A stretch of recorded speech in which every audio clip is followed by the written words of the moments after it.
Welcome to episode 4 of the KARRA Podcast. Today, I had the pleasure of sitting down with one of my dear friends, Sam DeRosa. Sam has written for some of the biggest artists in the industry, including BB Rexa, Lovely the Band, and so many more. We talk about everything from songwriter drama to our most valuable lessons and sessions in the industry, plus a few funny stories along the way. So here's my conversation with Sam DeRosa. Sam DeRosa, welcome. Thanks for having me. I love seeing you in person. I know. It's been how many years? I haven't seen you in person since 2019. Oh my God. That's insane. That is crazy because we've written so many songs together. I feel like we had like a 2-year stint where I spent at least one day a week with you. Yeah, we did. You gave me my DJ confidence. Oh. Yeah. I was like, yeah. I can top line. Yeah, you sure can. You sure the fuck can.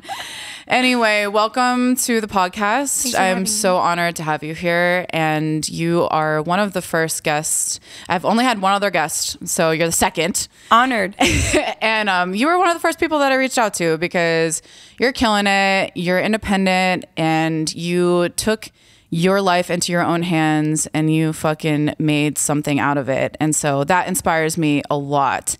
And so I think a great place to start is just by telling, the audience, the viewers, a little bit about yourself and who you are. Yeah. Oh, I love that. Thank you. That's very sweet of you to say.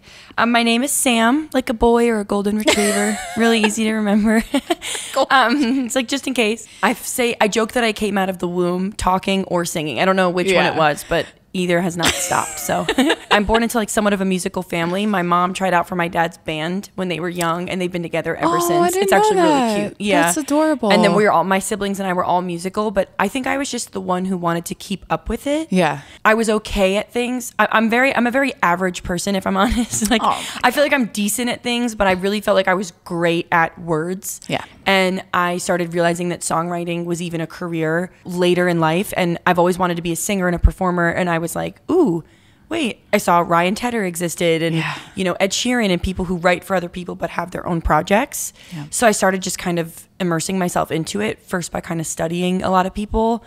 Then I went to college and studied music because I just felt like I didn't know enough. Yeah. And then I just started writing with anybody who would write with me. And that turned into, cuts and things. And then finally one day someone was like, you should sing this. It's like you wait for that moment where you're like, okay, I'll play the game, hoping and praying someone is like, you're pretty, And I was like, of course. So I got the confidence to start my artist project, and then that kind of was triggered by this TV show. RIP to it. It no longer exists, but it was called SongLand on NBC. I remember going to the SongLand. Yes, I remember you came. I was like, party. Anybody want to come watch this like little thing?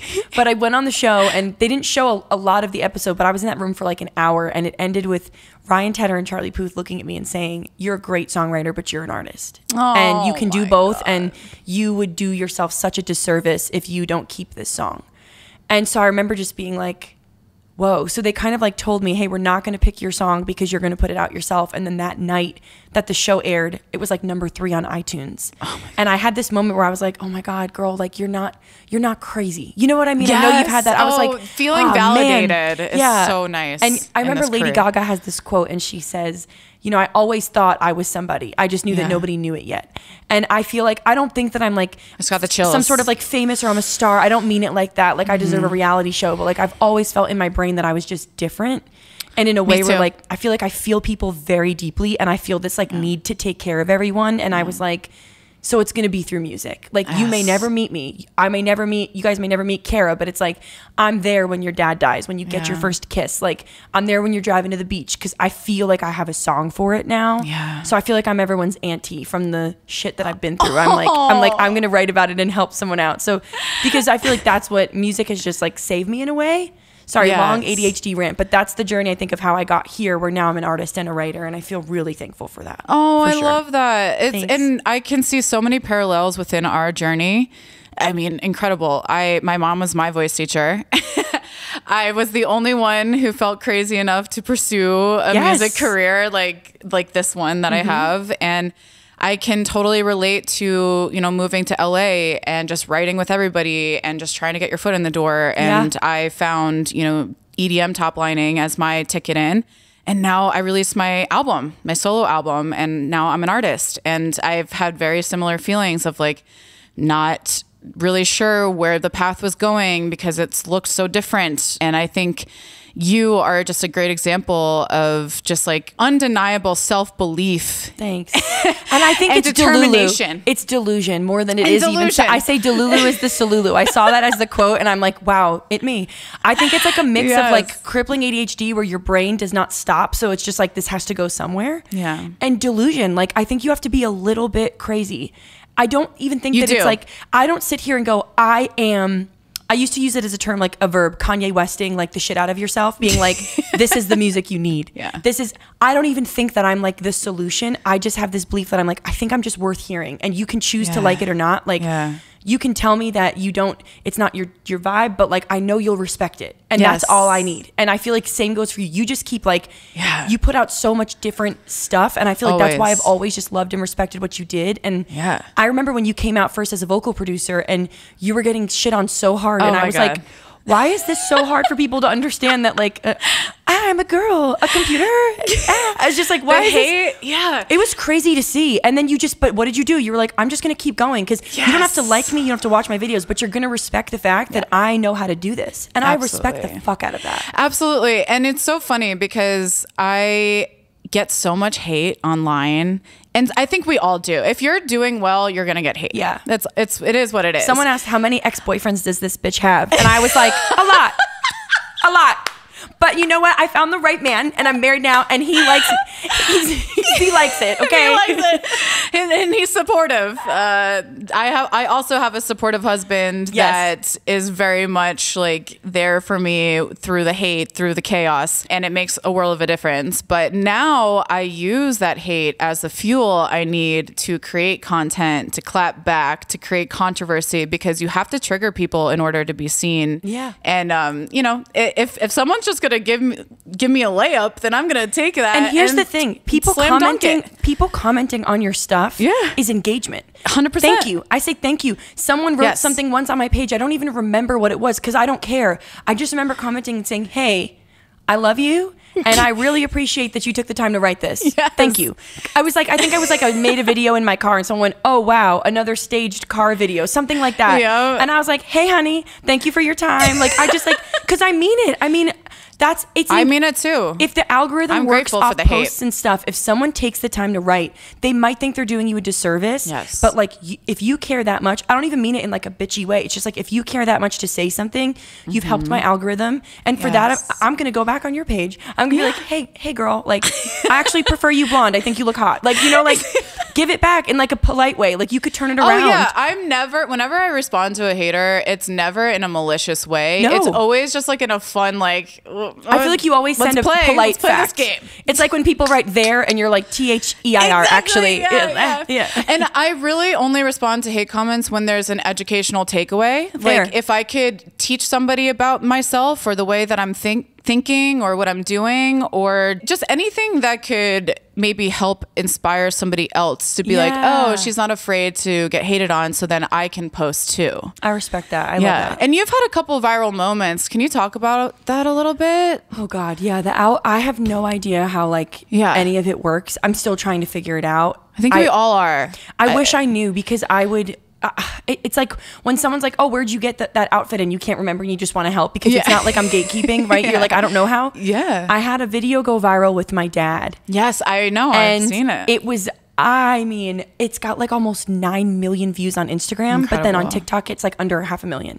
Yeah. And then I went to like the nail salon and the woman made fun of how short my nails are and straight up told me that my nails are going to look ugly because they're too short. And I was like, oh, well, I have anxiety and I bite them off and I play instruments. Like so I made a video on TikTok and it got like 2 million views. And I'm like, hey, I write songs if anyone wants to listen, you know, like you just don't know. You don't know what's going to go. So some have gone viral. And then I feel like when I talk, I never knew if anyone was going to give a shit. But one time I did like a long form, which for those of you who don't know, it's just a longer length video. Yep. I just had a bunch of stuff and I had recently been leaving. I was parting ways with my label. Yeah. And I was in a really weird place. And so I was like, it was 10 p.m. And I was like, just post it. And you see everybody say that, just make the video. Yeah. Like, just do it.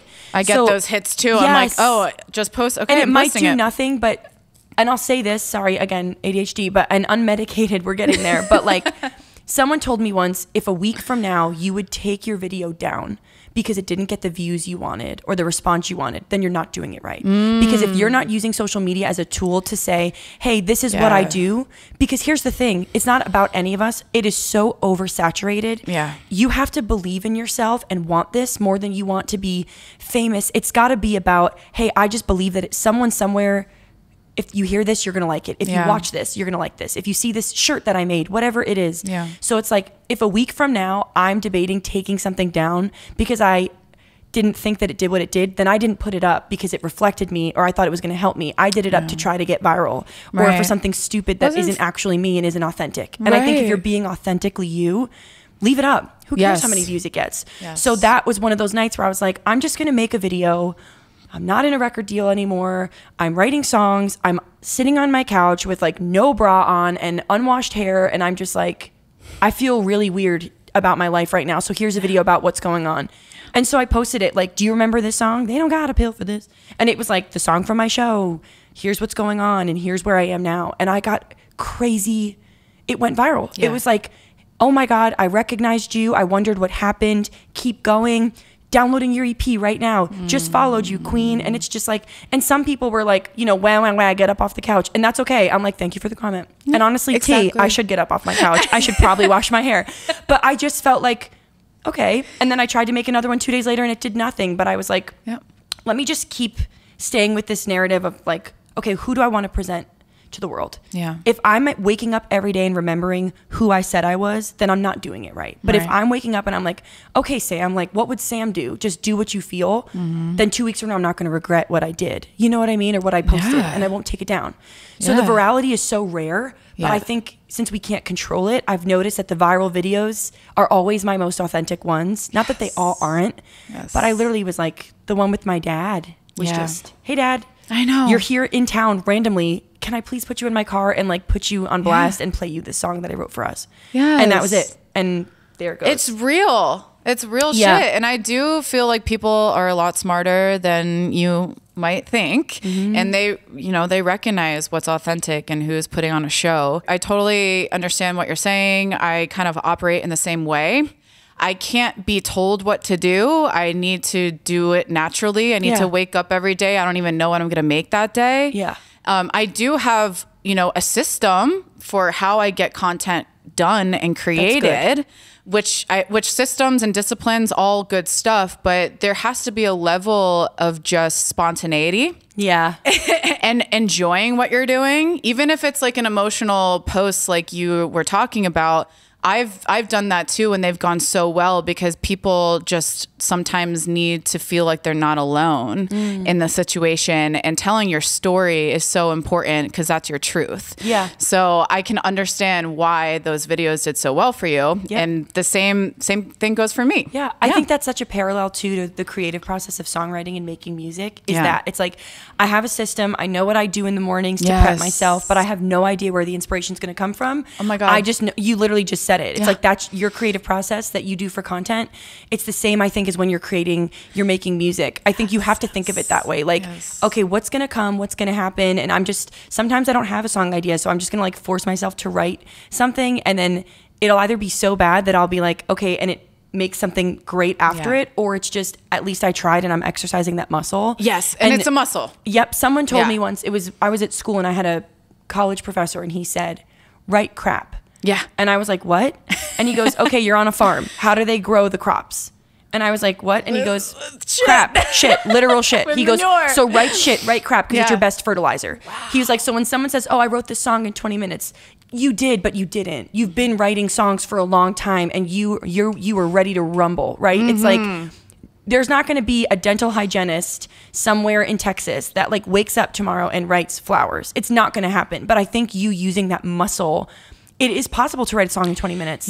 You probably wrote a really bad one the day before, or you were at it for 6 hours, took a break, and that came 20 minutes later. But like what you said, I woke up, I have my routine, I knew what I was doing, and I like opened it up. And then it kind of happens. Channel. Like for me, most of my discipline comes from activities that clear my channel. So that's like meditation, yoga. Those are the types of things that keep me going, keep me energized. And if that's not happening, if I'm, you know, if some because I'm very sensitive to energy and other people. And too. like, I really need to be cautious about who I have surrounding me, because if I get influenced in the wrong ways, then I'm not authentic and it's not going to happen naturally, and it's going to be a blockage. I have a friend, you know her, Maya. Yes. Maya said to me once, we were at like a pool party, and I don't know what happened, but something in me just like shifted. And she came up to me and she said, you know, I love you for a lot of reasons, but you have the power to be the energy or the cloud. And your energy is so strong that it actually controls the whole room. Oh my God. And I've needed someone to tell me that, because I truly can walk into a room and I will turn the party the fuck up. With no liquor. I'm like, let's go. We're dancing on tables. But like, if I'm in a bad mood, I have to remove myself, because I will, like, subconsciously, I don't even mean to, everyone starts to feel weird. And I don't think I'm some powerful witch. It's more just like, I'm such an empath and I'm such a feeler that I think that sensitivity, I'm like, oh no, like, or no, I'm killing the mood. I need to get out of here. I know that I will. So I'm like, I'm going to take myself to bed. And I think that comes with like a lot of time, even in rooms. If I'm in a session and I'm like, I don't like where the idea is going and I don't know how to say it, I start to like armadillo and like just fold into a ball. And then I'm like, oh God, they can tell. Because I went from, oh my God, here's my social security number, to like, yeah, that's cool. So finally, I started just being able to be like, let's get a coffee break. Let's go for a walk. Because I think anyone listening is probably like, okay, how do you get out of that? Right. I think it's either remove yourself, and if you can't because you're in a session, coffee break, get a water, go outside, gotta get change some the sunlight. environment. Oh, and if everyone else is really vibing with the idea, then take a second. Sometimes I literally went in the mirror once and talked to myself. I was like, girl, you are a good songwriter. This isn't about you. If they think it's good, maybe you're delusional. Let's go. Like, and I just was like, okay. But sometimes I've been like, hey guys, are we sure we love this? Just want to triple check. That's okay too. Like, feel the temperature of the room. Yeah. Because I feel like even me saying that I tried changes my brain chemistry. And I'm like, okay, we can. Right. We tried. That awareness in how you are is actually the key to, in my opinion, success and having a fulfilling life, because then you can operate in a way that is going to be successful for you and the people around you. So if you know what your triggers are, or if you can feel that you're closing up or you're getting into a bad mood, find out what you can do to get out of that. I always say, like, get unstuck and unfuck yourself. Because when you are in a room, it's like, and if you have one day with like BB Rexa and she's got one day and she's not in the best mood, it's like, oh, holy hell, I have to, what do we do? Right. And it's like, okay, let's go next door to 7-Eleven. Let's, you know, you want to get a puff bar? Let's go, girl. Let's go get like whatever we need, or you figure it out. And then I feel like it's not about you. And I think this is important if you're an artist who's also a songwriter. Yeah. You have to figure out when you are starting that day, like you said, back to your content thing. I wake up, I know where I'm at, and I wait for it to come. If you know that you are going in that day with your writer hat on, you have to be a writer. Yeah. Your artistry is where you write, but there's a difference in being the artist and being the songwriter. And I think you have to respect that room. That artist needs to feel comfortable. They need to feel like you're not upstaging them. They need to feel like it is about them and you are just here to be the bestie and facilitate. I've had so many artists be like, I feel so awkward, like I didn't really contribute. And I'm like, babe, you just told me such a deep story. I would never have that if you hadn't told me. You're a songwriter. Your story is what we're telling. I'm just making it rhyme. And like that alone is like, they leave there going, I wrote this. And it's like, yes, you did. Yes. And I feel like that is my job that day. If it's about me, then I'll go in there and I'll write for my project. But most of the time it's like, and even so, I hold myself responsible for the vibe of the room, which maybe I shouldn't because everybody is. But if I go in there thinking it's not about me, let me make sure everyone feels good, then that's one less ego in a world of egos. Oh, girl. The music business is the wild, wild west, honey. Talk about egos. No, so let's talk about songwriting because that's how I met you. Yeah. And you actually were put into a session with Reed before me, and I got introduced to you through Reed. But I connected with you immediately because we're both from the East Coast. New Jersey and New York. Yeah. And I really feel like we do have a lot of similarities in our personalities. But I have to be honest, I felt so intimidated by you because I'm deceased. I went in there okay, she's hot. She's got DJ cuts. You better work, girl. Like, I was like, oh, and she's dating him. Like, they're a power couple. Fuck, you know? That's so funny.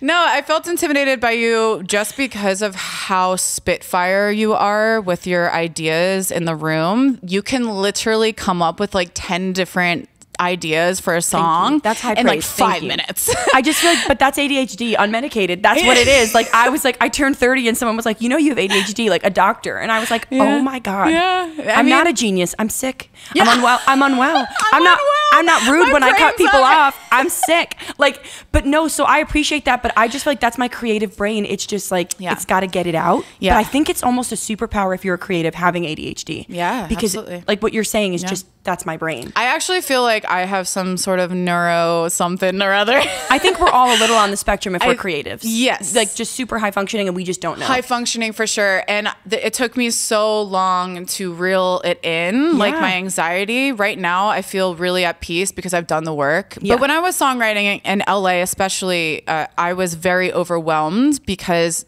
you know, you get put into these like first dates with all these different songwriters and producers every single day, and you're driving all over LA, there's traffic, it's chaotic, and sometimes you're working with someone like BB Rexa, sometimes you're just working with, you know, a colleague, and it's just all over the place. And so for someone like me, I realized that that wasn't like the best environment for me to be in, and that's why I moved to Vegas. But I do want to just go back to like talking about, you know, when we were working together, I was really appreciative of you because you at least saw something in me to continue working with me.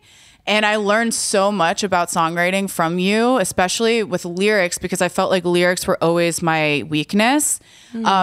But I also feel like, in a sense, I wasn't really writing the type of music that was like really like resonating with me as a person in all of those sessions. Now I can write lyrics, these like clever rap songs, like really, really easy because that's just who I am and that's what I'm good at. Yeah. But it took me a long time to get to that point. And I remember a lot of ours. Like I remember that Colorblind song. Yes. And I remember we were like, I know it ended up going with Rock Mafia too, and like they edited it too. But I remember that day we wrote that and I was like, whoa. Yeah. I don't know what this is. I just love that we like fought for some really deep lyrics here. Sure did. Like, and I feel like we had a really good day. Yeah. Reed, our first song was Lightning, and I remember it. Oh, lightning.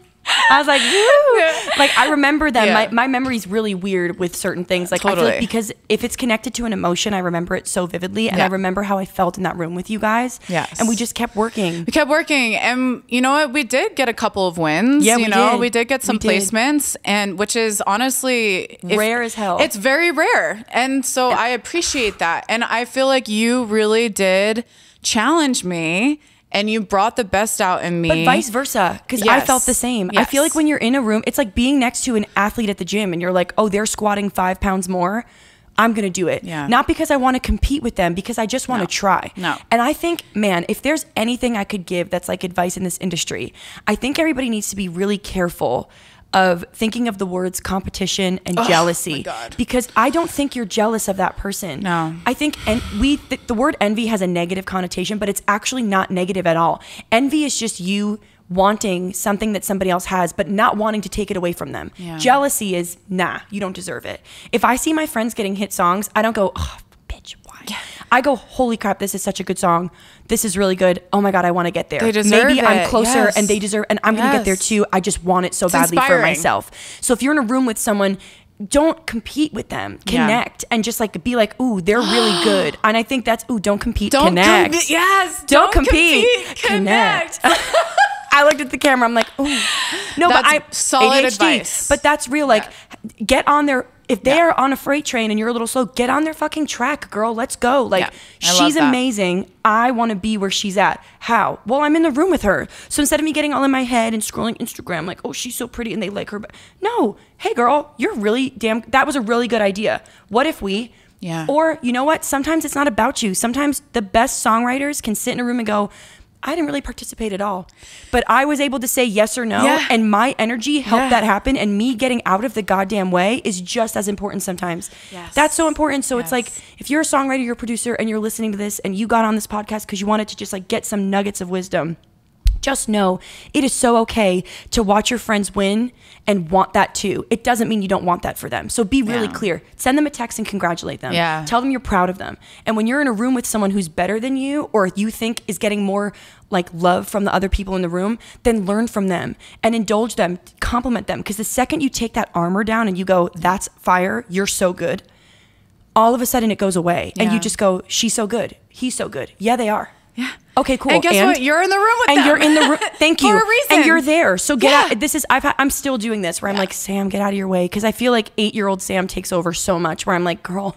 go home. You gotta heal that and inner I can't. child. And I'm just like, I'm always like, oh man, they don't like me. Like, and I get so nervous all the time. And then it's just, it's for the song. It's not about you, you know? 100%. And I feel like with you specifically, because you are that Spitfire writer with all these ideas, I kind of found myself as the role of like the organizer of those ideas. And you're so good at it. Yeah. So that was a great day. Yeah. And honestly, just organizing your ideas and then realizing like, oh wait, I'm actually really good at like vocal producing and kind of like getting the performance out of somebody. And so that's how I ended up vocal producing you and like all of these other songwriters in my sessions, because I was like, oh, maybe I just have like maybe a little bit of a different skill set here. But I remember where you would be like, that's another thing too. Everybody like wants to sing the demo. I never cared because I'm like, I didn't care. You about and I both that were either. like, we sing all the time. So we'd be like, we just go read who should sing it.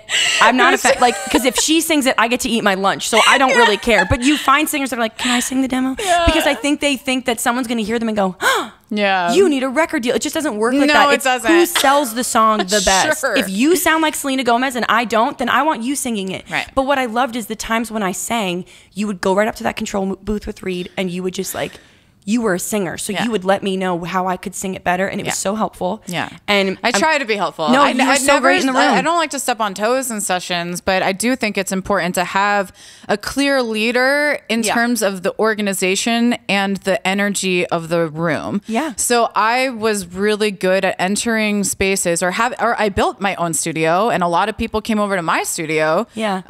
And I made it a space that allowed people to be creative and to get out their emotions and tell their stories and just make it safe for them to do that. Yeah. And so, yeah, I think there's definitely value in every type of personality and skill set in the room. You know, you can't like downplay certain aspects of unless someone's literally sitting there and didn't contribute fuck all. And that is so hard when that happens. And it sucks because it does happen. Yeah, you're like, hey, girl. You're like, all right. Hey, dude, you're on your phone. Do you like this at all? Like, hello. Or the person who takes like 10 phone calls. Yeah. And I've learned that people actually negotiate splits. Yeah, I've learned that people have negotiated splits like that. I can't. I feel so guilty. I'm like very Nashville in the way where I'm like, everyone's just even. Yeah. Because who the hell am I to go in there and be like, you know, I feel guilty. I'm like, sometimes you could argue that their presence made it. That's how they do it down there. So I'm like, okay, fine. Right. But I think this goes back to what we were saying before the cameras turned on. And we were like, we said we were going to talk about this. I think this is really important to say. There is like a less than 1% chance of you getting a song that changes your life every year. So and true. It's so important to say that. And I don't say that to be, I don't want to break people's hearts and like kind of deter you from pursuing your dreams. That's not what it is. But it's that you need to make sure that if you are in a room, you are feeling challenged, you are feeling supported, and that you're just having a good day and getting a great song. Because if literally 12 times out of 10, you're not going to win and it's not going to be what you thought it was, you better just have stuff that you're proud of. Yeah. Because your mental health is so important. It's like, if I know that whole week that not one of those songs get cut, but I loved what I made, I was with people who challenged me, I learned something. I don't want to be the best in the room. I want to learn. I want to learn something. If I feel like that's the vibe, then that's it. Because I think the only way you fail is if you quit. And the only way out for me is in a body bag. Like, that's what I say. It's my joke, but I'm not kidding. It's like, I will do this till I die. I'm in no rush. And I know that that means my career will be longevity, but I hope for anyone, it's just a lesson in patience and determination and just trusting your gut and believing in yourself just enough to like keep going. Because there's a chance my one biggest hit might be behind me, but I don't feel that way. So it's like, I'm cool to take it the long way. I think of it like love. Like when you're growing in love with someone, it's the long haul. So if you love what you do, you should treat it the same.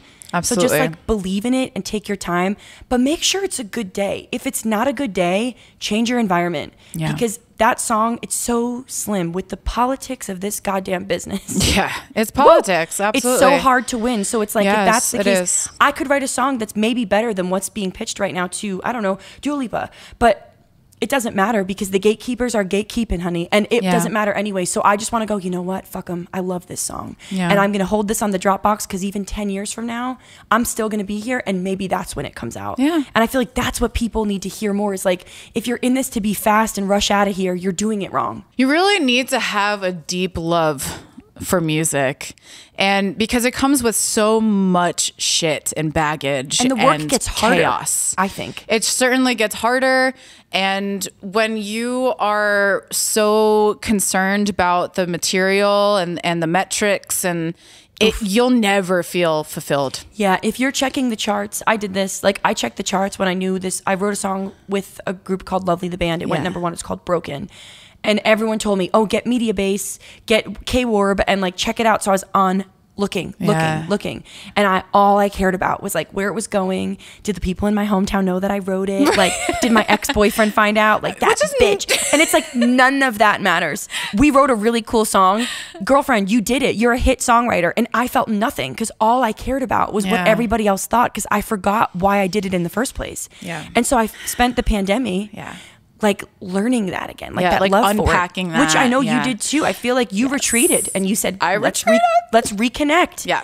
Find why you love it. If you don't know why, if you don't have a why, let's talk about the pandemic because I feel like those are really critical moments for both of us. Yeah. For me, I was deeply unhappy with my situation because I was wearing myself so thin and I was involved in so many projects and I was doing so many top lines for so many DJs and songwriters and recording all these songs, and I didn't feel like I really had anything of my own.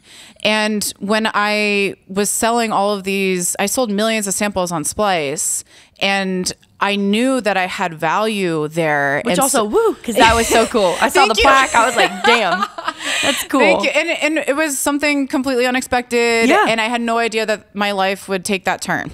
But I did see that there was at least some value there. And at that point, when the pandemic hit, I did lose a lot of belief in myself because of this situation that I was in. I just wasn't connected to it. And so I took that as a sign that I needed to pivot, and do like a harsh pivot. Yeah. And so that was when I was like, okay, I'm doing my artist project.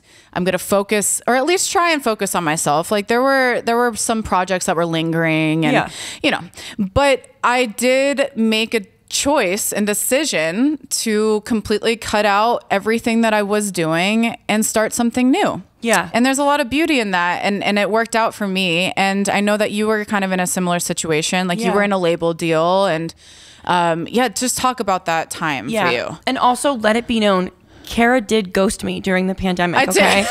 KARRA ghosted me. And I remember I checked in with Reed. I texted the manager. I was like, I'm genuinely just checking on my friends during these hard times. Are they good? And everyone just said, hey, she's good. She's just going through like a life change. And I remember like when you came out of it and you texted me, I remember going, see, Sam, another lesson. It's not about me. Like I go through life always wondering, they're mad at me. And it's like, it has nothing to do with you. You did nothing wrong. And you reached out to me like a friend. You said, hey girl, just wanted to let you know, here's where I've been the last year. Yeah. And you are one of the people that I wanted to let know. And I remember going, that's the honor. Thank you. I love you. I'm rooting for you. Yeah. I haven't seen KARRA in years. And it's just like, I so appreciated that you went through this for you. You did what you needed to do for you, but for real. Because at first I was so bummed out. I was like, oh my God, I did something wrong. She hates me. And it wasn't. You just needed to remove yourself. And it was so cool a year later to just, I was home with my parents and I got a text from you. Hey girl, this is KARRA. Here's a new number. Here's where I've been. This is what I've been doing. And I just want to say, I know I disappeared, but this is why. And you were one of the people I wanted to reach out to and say, I believe in you. And I'm finally back on social media. And I was like, this is so admirable because my people pleaser could never. I would be like, I need to write everyone a handwritten note and let them know that I feel too guilty. And it was so inspiring because for a moment I went, oh God, she hates me. It had nothing to do with me. No. And I think there's something really cool about the way that you operate where you just go, if this doesn't serve me, I'm out. I don't owe it an explanation or a reason. Yeah. And I'm still learning that. I'm terrible at it, but I find it really inspirational. And I just, before I go to me, I want you to know that, because it's really cool that you did that. I do feel like there are definitely layers to a situation like that. And, you know, I can acknowledge that I probably have hurt a lot of people by focusing on myself and not really giving explanations on what I'm doing. But at the end of the day, like you mentioned, it's not about anybody else. It was really about me and finding my fulfillment and my happiness. And I was able to go back to the people that I really truly do care about and just explain, like, hey, I was going through a really, really, really tough time. It got dark. And I think anybody who respects you understands. I immediately removed myself. I was like, oh my God. I knew not taking things personally. It's like, you really can't.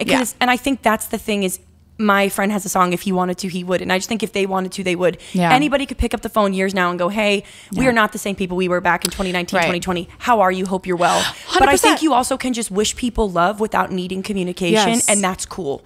I think everyone, 2020 was really weird for a lot of people. And I think we all grew. And I think, I always say like BC before COVID or AC after COVID. That's how I think everyone before COVID, we were all different people. And I think we changed, some for the better, some for the worse. And my heart goes out to anyone who's still struggling. Obviously, I know yours too, but I feel like we shifted as people. Like for you, it was I'm overextended. I'm not an octopus. I literally can't. I'm leaving. And mine was, I put my faith and my trust in a bunch of people because I signed a music business. Oh my God, I got a record deal. This is it. My dreams are coming true. And the day I signed that deal, my A&R literally stopped taking my calls. And I did not hear from... The day? I would get random voicemails here and there, or like I remember when my EP came out in the pandemic, November of 2020, I went to a Big Bear with my friends. No one knows the story. This is actually, I'm being like an exclusive, but it's just, it's really painful for me. And I went to a cabin with all my friends because they wanted to celebrate and we were all in the pandemic. And I remember like the lyric video didn't go up, which I'm not Beyonce, it's fine. But I remember being like, damn, that's okay. Everything else is going to go well. And I remember like not one playlist, and I signed to the label to get help and I got none. And then I remember being like, that's okay. Someone's at least going to like text me congrats. And not one person from the label wished me well or congratulations. And I had this like trial manager who was just helping me out. And she sent me a bottle of champagne to the Airbnb, and I called her and I cried. And she was like, why are you crying? And I said, I know it shouldn't matter. I know it doesn't matter what people think, but like I've spent the last 6 months feeling really weird. Like I don't belong there and like they don't care. And do they even know it's out? And so she sent a friendly text like, hey guys, it's 5 p.m. on release day. It'd be really cool if someone sent a message to Sam. And I remember texting the A&R, hey, EP's out, with like all the ad mats, which are like the visuals. If you want to post, hey, and this is out if you want to post every single, every EP. If you want to post... And I remember I would see him post Instagram stories about somebody else that he wasn't even working on the project. Like, so excited for this album at KARRA Madden. That's hurtful. And I started, and it's not about me. He was going through his own very personal things, I later learned. But how do you not, you're creative. You go, you knocked on my door and signed me. I did not even know.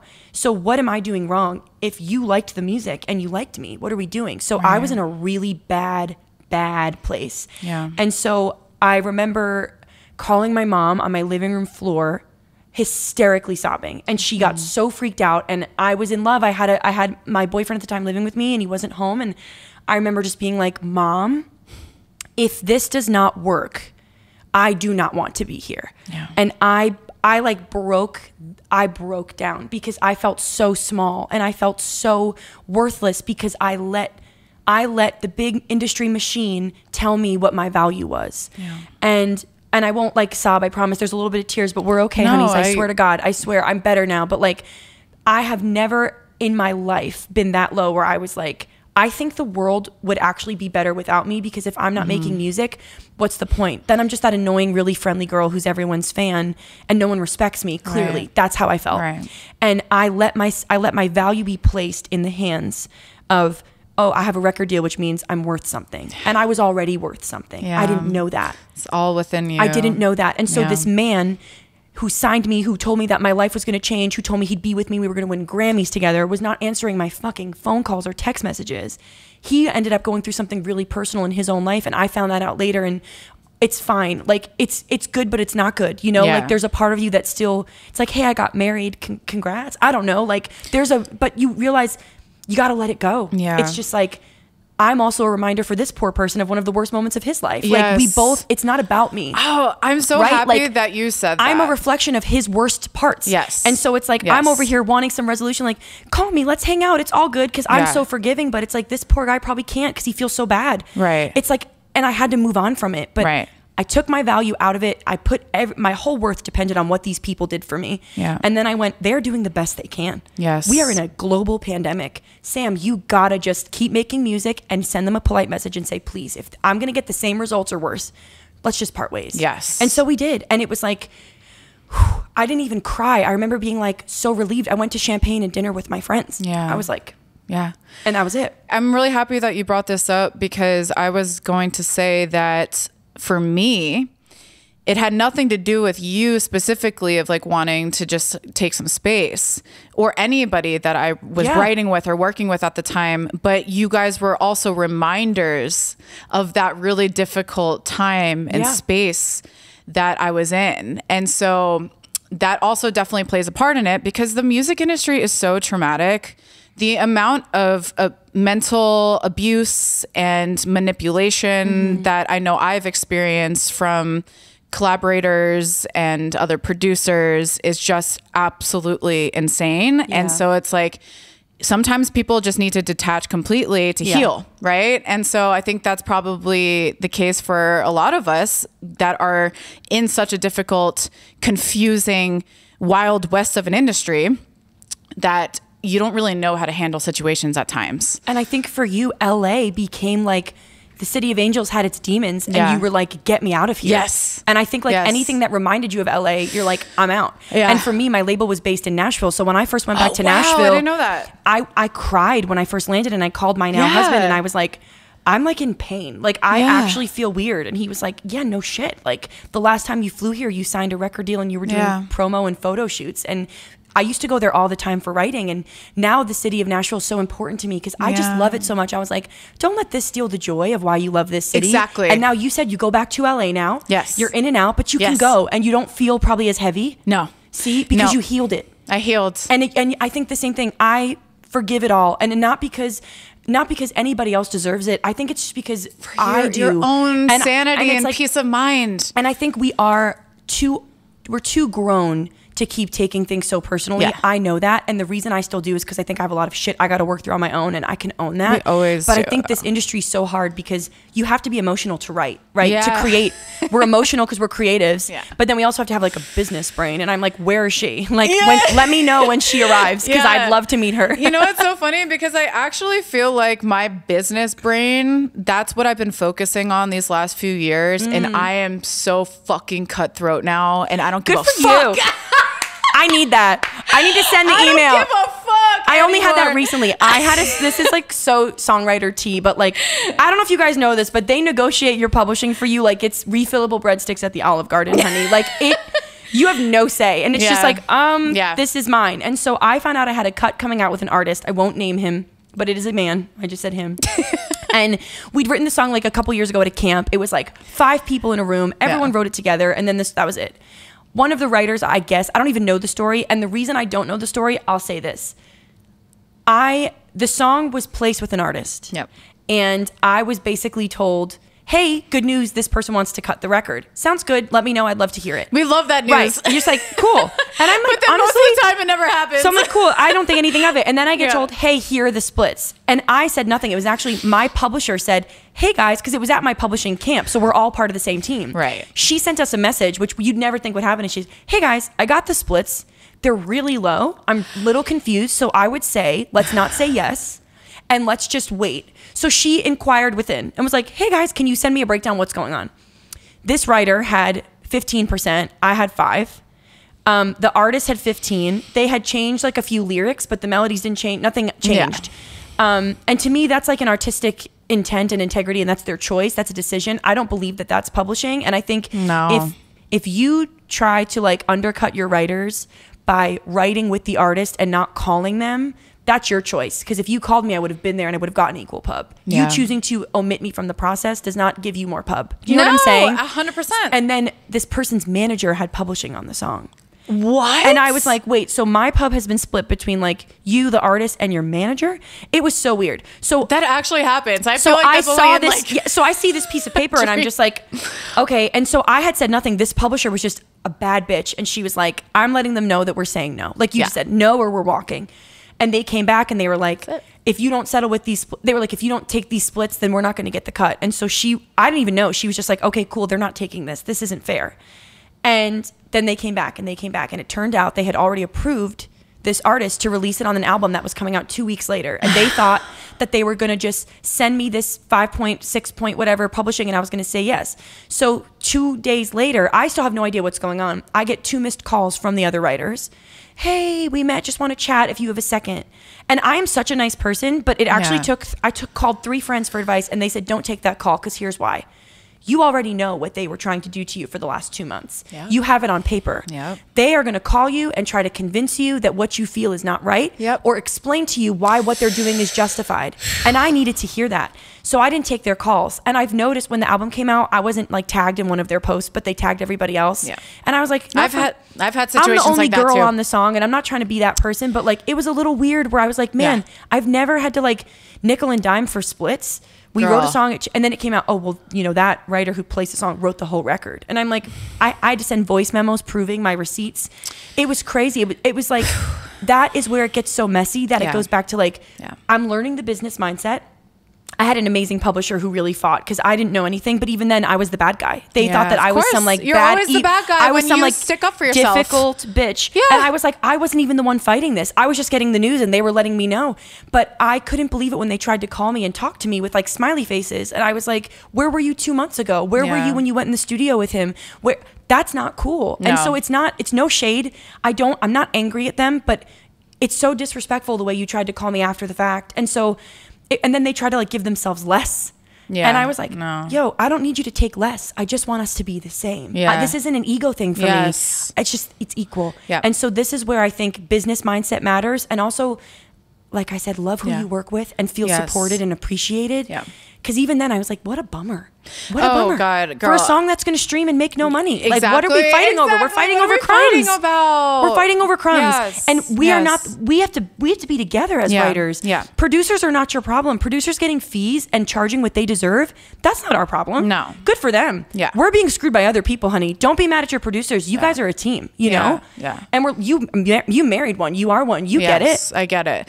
And honestly, the reason why I stopped songwriting and I just focus on my own album, and I probably, I don't want to say never, but I don't really see myself songwriting for other artists in the future, is because of that type of stress and anxiety of literally having other people control what you're gonna get and what you deserve, and just like you said, just like stomping on you and really just making this process that's supposed to be, you know, enjoyable and fun and exciting. You get a cut with an artist. Yeah, I'm like, this is and so they destroy it. And then you're like, yes, destroy is the best word. I'm like, wait, what are guys? Yeah. Why all of a sudden are you more important than me? I have written so many songs with Lucas Graham. This is a great example. Yeah. And this is the only reason I feel this way.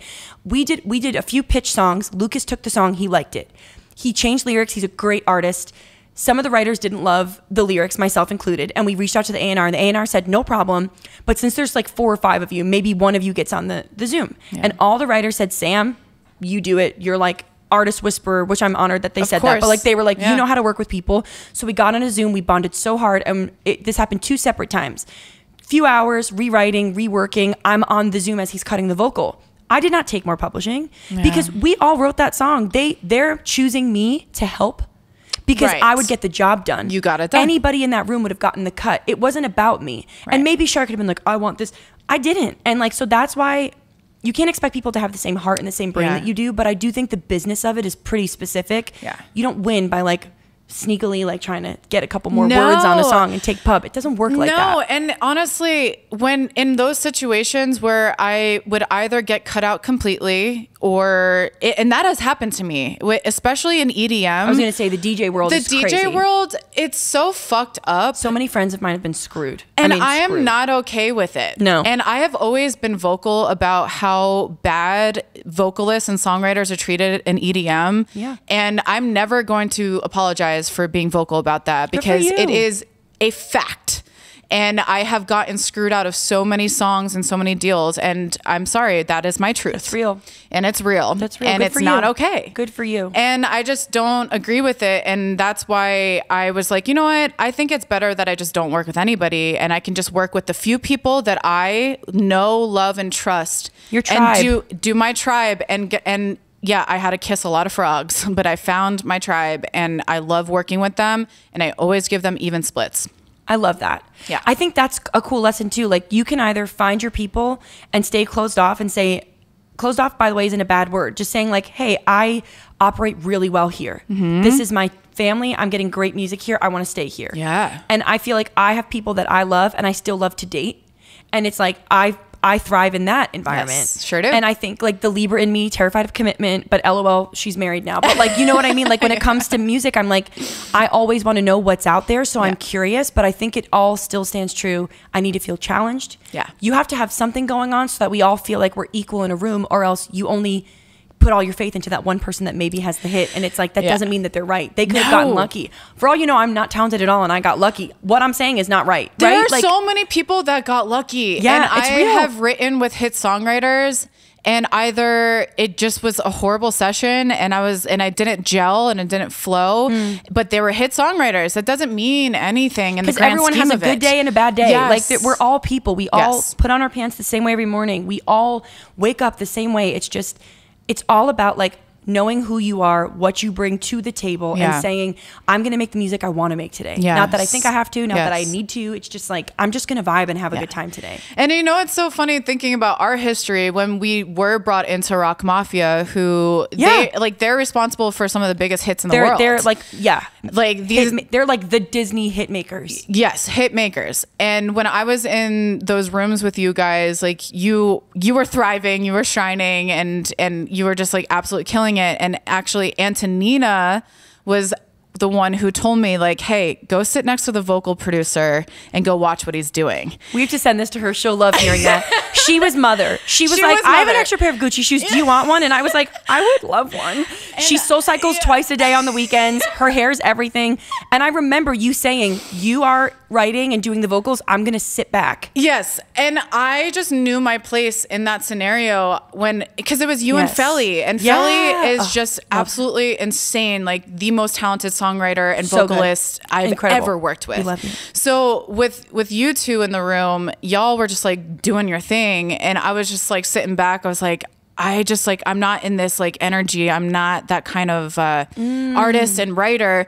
And then she saw that in me, and she sat me down next to the vocal producer, and that honestly gave me my confidence to follow that path and like really hone it in. Yeah. And it's so funny how little situations and little comments like that and people that you work with, like even though much didn't happen with that Rock Mafia relationship in terms of like songs getting placed, it still put me on a path and gave me confidence to maybe try something different. I still feel like so much did happen. And I think that's the cool part about the industry is like, you may not have the like receipt paper trail, like this, a cut came from this, although we did get colorblind. I think the lessons from that chapter for everyone, for me, for you, for Felly, for Corey, everybody involved learned something different about themselves 100%. Or changed from it. And I think that's why it is really cool to work with people, because you learn. Right. There's always something to take away. And I think the day you stop, another little nugget, I think the day you stop being a student is the day that you should pack your bags and leave. Yes. Because I know 60-year-old men working in publishing, their bosses are 30-year-old women.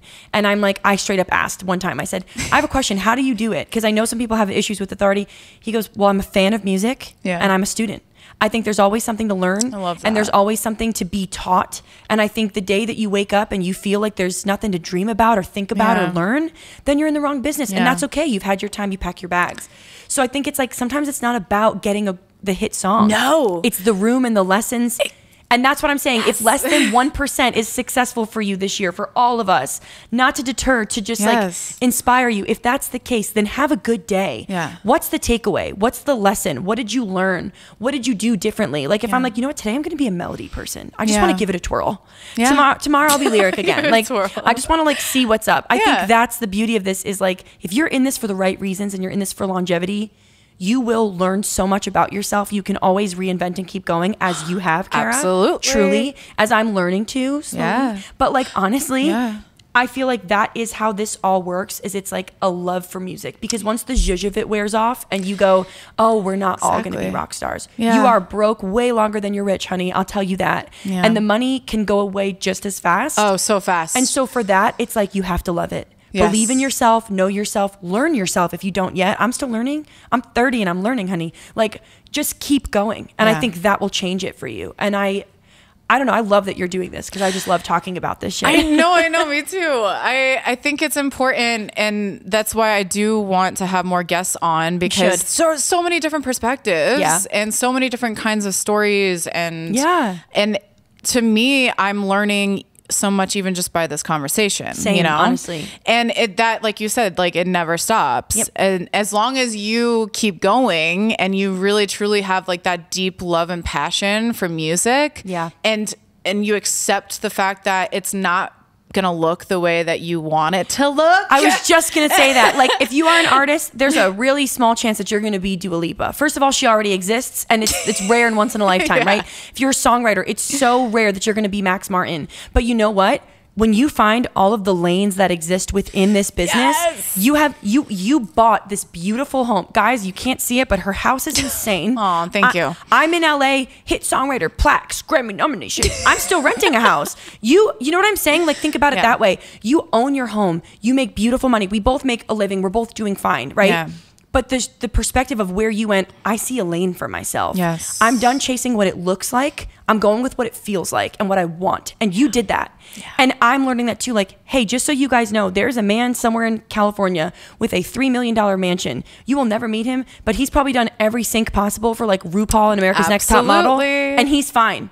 Because if you take your ego out of it and you take out the notoriety of you needing to be known and you go with the love of it, you will make money doing what you love. 100%. Just stop making your box so small of where you want to fit. Right? Like, just open it up. That is like one of my biggest pet peeves, is when people try and put me in a box, and they do it every day. Every time I post something, I'm like, when are you guys going to realize that I don't belong in a box? Yeah, I saw that. You posted a music video. They're like, oh, wait. And you're like, guys.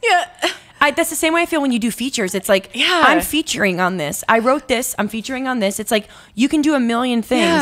And I think it's so funny. Sometimes I think it is a thing. I will say, I know we're wrapping up soon, but I've never been a person who's been like, I'm a woman and it's hard.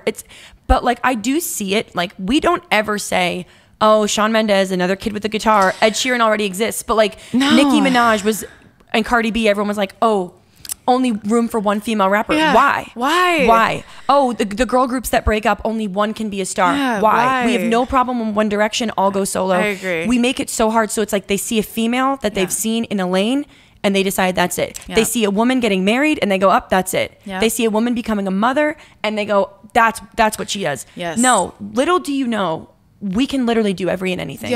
Everything. And I think that's important. The box is the limit. The limit does not exist. It does not exist. It doesn't. And I think also a lot of opinions that are put on me, and people only see the surface of what we do here, me and Reed, and so many people credit Reed for my success, and I'm just like, why? First of all, he's a puppet. He can't do much. I'm just kidding. He's a real person. I can hear him laughing. I know we nailed it.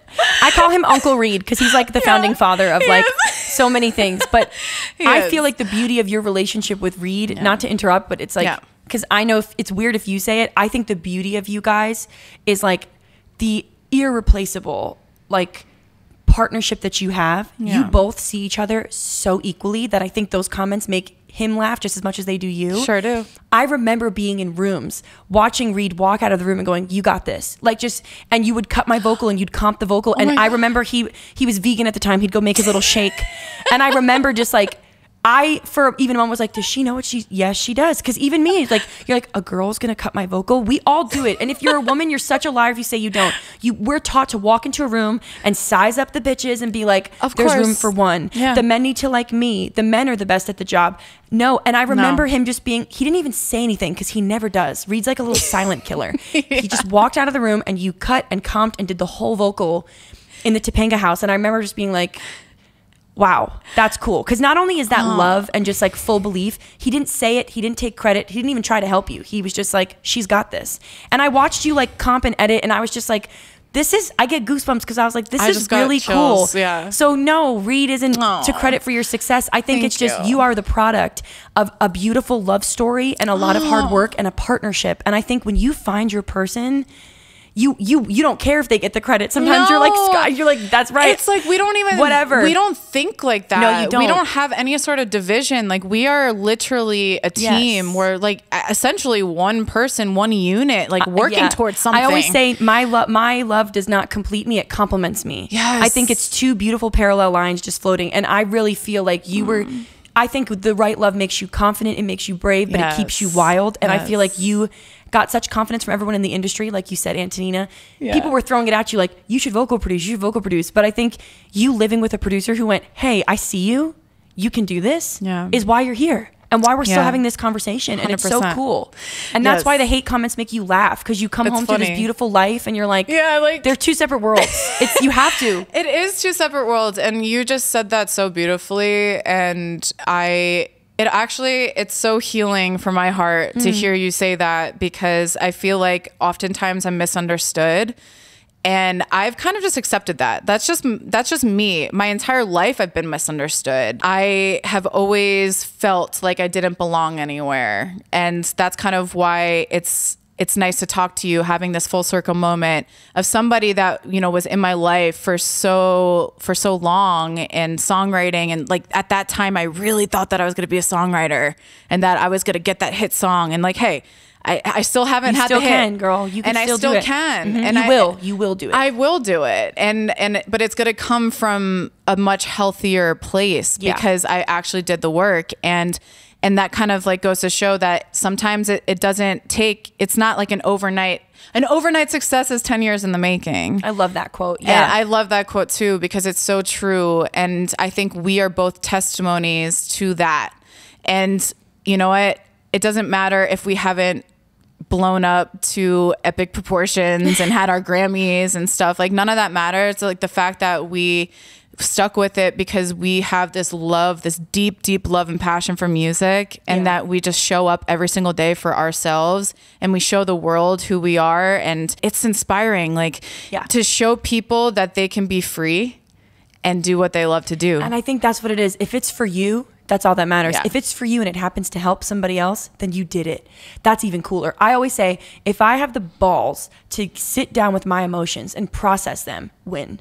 If I can put those emotions into a song, win. If I have the balls and the guts to record it, win. If I decide I'm going to put it out, win. If even one person likes it, that's a bonus. But me saying to myself, this is worth you believing and going through and fulfilling the process, it's a win. Because you realize one person versus a million person liking it might change your bank account, but it actually doesn't change the way you feel. They both mean the same thing. They're both as powerful.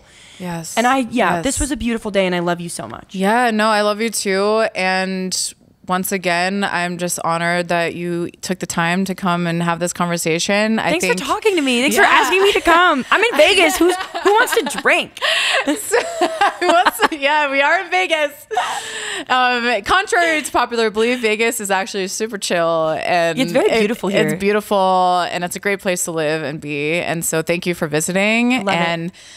Yes, I will put all the links to Sam's music in the description, and I'll catch you guys next time in another podcast.